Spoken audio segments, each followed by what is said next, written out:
You are listening to audio from the Decidedly podcast. This episode is a highlight clip from this week's full episode. To listen in on the complete conversation, see the show notes for the link to the complete show. You can help us out by leaving us a 5-star review wherever you listen to podcasts. We appreciate every bit of your support. I'm Morgan McKittrick, your producer, and this is Decidedly.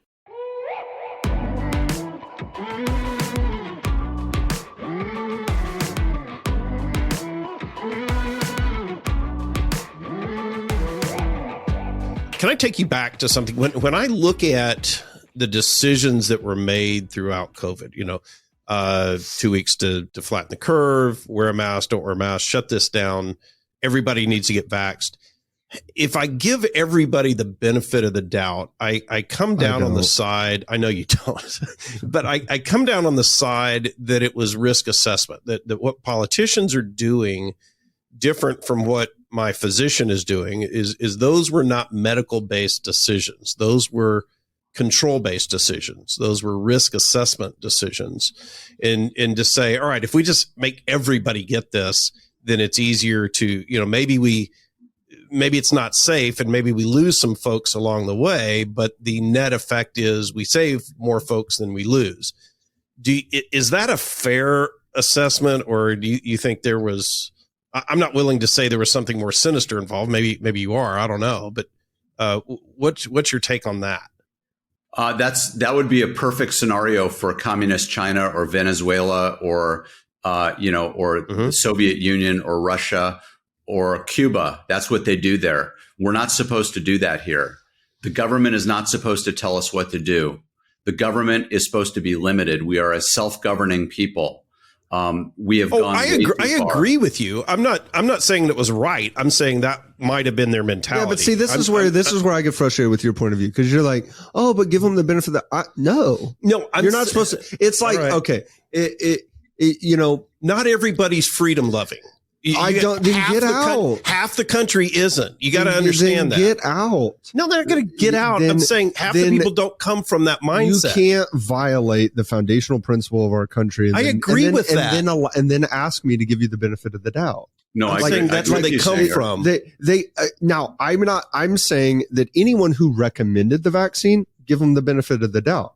Anyone who made a decision like I did to say, hey, we're shutting down and asking our employees to work from home. Give them the benefit of the doubt if you end up being wrong. But when the government says at point of gun, by the use of force, we are going to force you to do this, like when our government said essentially forced people in order to keep their jobs to get the vaccine. That's not right. And even at the time when they did that, I was at a point as far as my education on the vaccine, I didn't really have an opinion for or against it. I didn't know.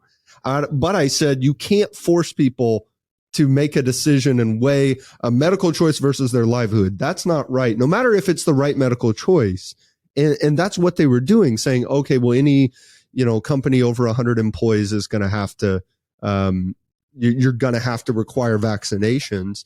Well, what happened is, although that never went into effect and it was challenged in court and they lost, is by de facto, they were able to use that force because companies said, well, we're going to get ahead of the policy. We're going to implement our own policy now because we know there's going to be a federal law against this.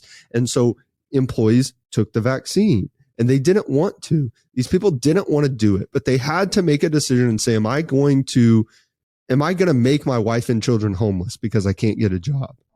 And that's heartbreaking. I couldn't agree with you more, Sanger. And sickening. And you can't give them the benefit of the doubt for that. I'm not willing to, no matter what, I'm not going to say, oh, well, that guy, that president, that governor, that senator, he tried his best. No, never. The benefit of the doubt maybe is the first couple of weeks when nobody knew anything. Then it should have been honest information to the American people to say, we don't really know. This appears to be dangerous. You have options in life of what to do. If you look now at them cleaning up the mess, look at the military, for example. The military just said, just kidding, you don't actually have to get vaccinated to stay in the military.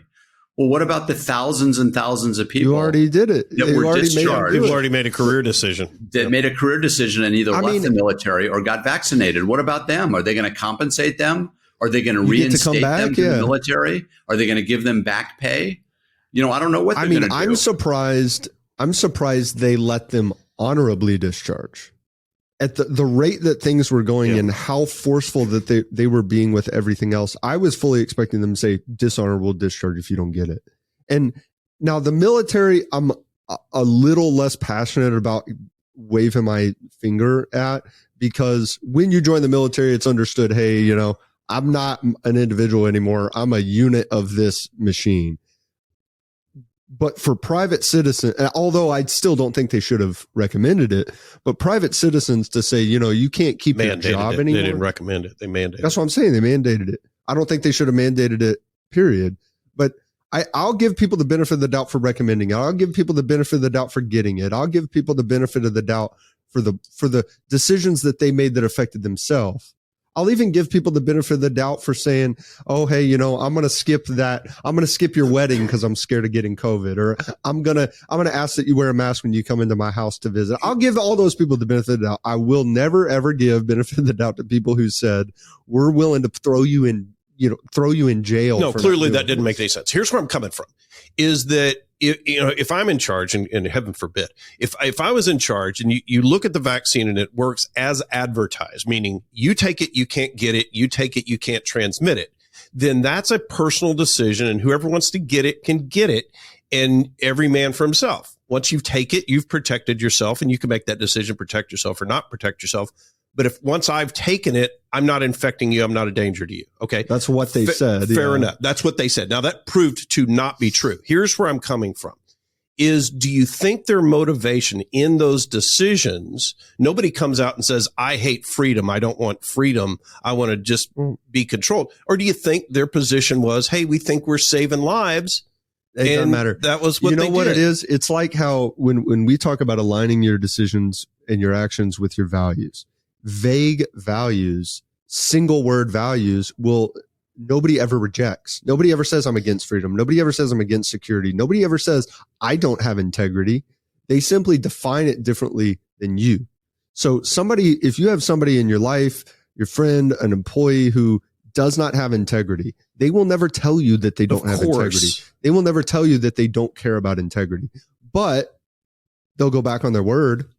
But they'll do the wrong thing when nobody's watching, but they'll be slightly dishonest when it serves them, and they'll always justify it. So that's the same thing here, is when we talk about freedom, we're not talking about just some general vague sense of I get to do what I want. It's the government cannot force me. The government cannot get in the way of me doing the things that I ought to do. That's what freedom is.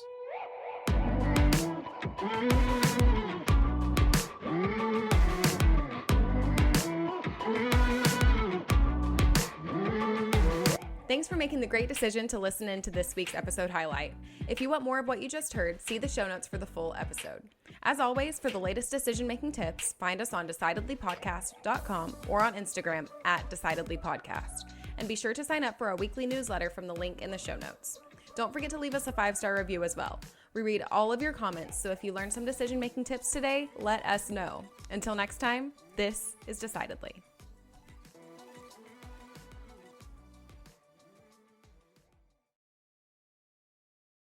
Insights, advice, and comments provided by Sean Smith, Sanger Smith, and speakers identified as part of the Decidedly podcast should not be considered recommendations. Speakers not identified as members of Decidedly are expressing their opinion, and their statements should not be construed as reflecting the views of the Decidedly team.